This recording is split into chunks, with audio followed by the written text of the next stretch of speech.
Assalamualaikum viewers, welcome to my YouTube channel Mathalicious. Today we are going to start our first lecture of mathematics of 9th class, and we are going to start it with our chapter of theorem, which is unit number 12, line bisectors and angle bisectors. Before moving towards the theorem, we will discuss two definitions, which is right bisector of a line segment. A line is called a right bisector of a line segment if it is perpendicular to the line segment and passes through its midpoint. यानी कि एक line को हम line segment का right bisector तब कहते हैं जब वो उस लाइन सेगमेंट के परपेंडिकुलर हो और उसके मिड पॉइंट से गुजरे. अगर आपको नहीं पता लाइन सेगमेंट क्या होती है, तो लाइन सेगमेंट वो लाइन होती है जिसके दो एंड पॉइंट्स होते हैं. ठीक है, तो डेफिनेशन के उन्होंने यही कहा हुआ है कि एक लाइन सेगमेंट अगर हमारे पास है और जो लाइन है ना वो उसके मिड पॉइंट से गुजर रही है और उसके परपेंडिकुलर है, जब परपेंडिकुलर होगी तो ही ये राइट बाइसेक्टर हमारे पास बनेगा. बाइसेक्टर जो वर्ड है ना वो बाइसेक्ट से निकला है, जिसका मतलब है कट करना. ठीक है, next definition, bisector of an angle. A ray is called a bisector of line segment if it divides the angle into two equal parts. अच्छा, रे क्या होती है? रे वो लाइन होती है जिसका एक एंड पॉइंट होता है और एक तरफ से इंक्रीजिंग होती है. ठीक है, इसको हम कहते हैं रे.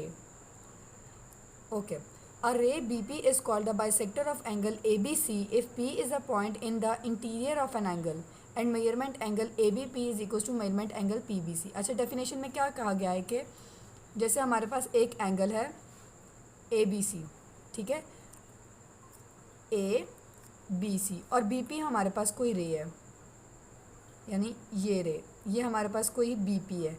तो जो एंगल बन रहा है ये रे बीपी उस एंगल को टू पार्ट्स में बाइसेक्ट कर रही है, इस तरह से कि दोनों साइड्स की यानी measurement angle A B P और measurement angle P B C जो है हमारे पास है इक्वल आ रही है. Okay, going towards the theorem.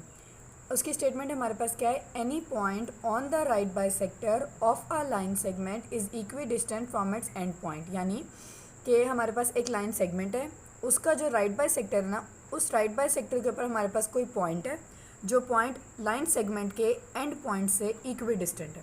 ठीक है, अब इसके गिवन स्टेटमेंट में हमारे पास क्या लिखेंगे हम कि अ लाइन एल एम है हमारे पास, यानी कोई लाइन है एल एम जो कि ए बी लाइन सेगमेंट को इंटरसेक्ट कर रही है.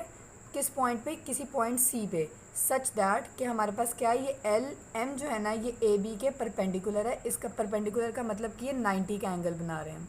ठीक है, और हमारे पास ए सी जो है ना वो कॉन्ग्रेंट है किसके? बी सी के. ये जो सिंबल बीच में आता है ना हमारे पास इस तरह से, इसका मतलब होता है कॉन्ग्रेंट. ओके, पी जो है ना वो कोई पॉइंट है एल एम पे. ठीक है, गिवन स्टेटमेंट में उन्होंने क्या कहा था कि हमारे पास एक लाइन सेगमेंट है ए बी और जो लाइन एल एम है वो उस ए बी को पॉइंट सी के ऊपर इंटरसेक्ट कर रही है, सच दैट कि एल एम जो है वो ए बी के परपेंडिकुलर है.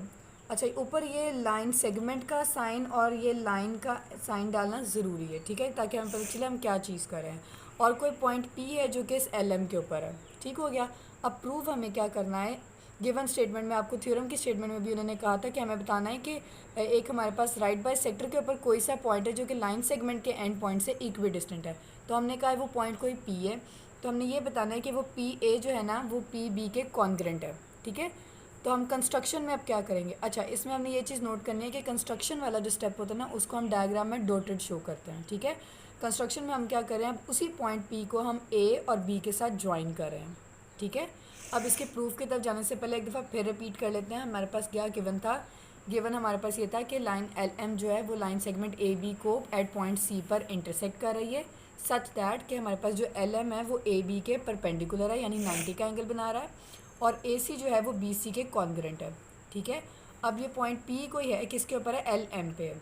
ठीक हो गया. प्रूफ में हमने क्या करना था कि पी ए जो है वो पी बी के कॉन्ग्रेंट है. ठीक, उसके लिए कंस्ट्रक्शन हमने क्या करनी है कि पी को हमने ए और बी से ज्वाइन करना है. चलते हैं प्रूफ की तरफ. प्रूफ में हमारे पास क्या है? In triangle A C P correspondence to triangle B C P. ये जो डबल एरो ना इसका मतलब होता है कॉरस्पॉन्डेंस. ठीक है, अब पहले हमारे पास चीज़ क्या है कि ए सी जो है वो कॉन्ग्रेंट है बी सी के. आप फिगर में देख सकते हैं A C congruent to B C. ये जो लाइंस लगी हुई ना इसका मतलब है इनकी लेंथ यानी मेजरमेंट इक्वल है.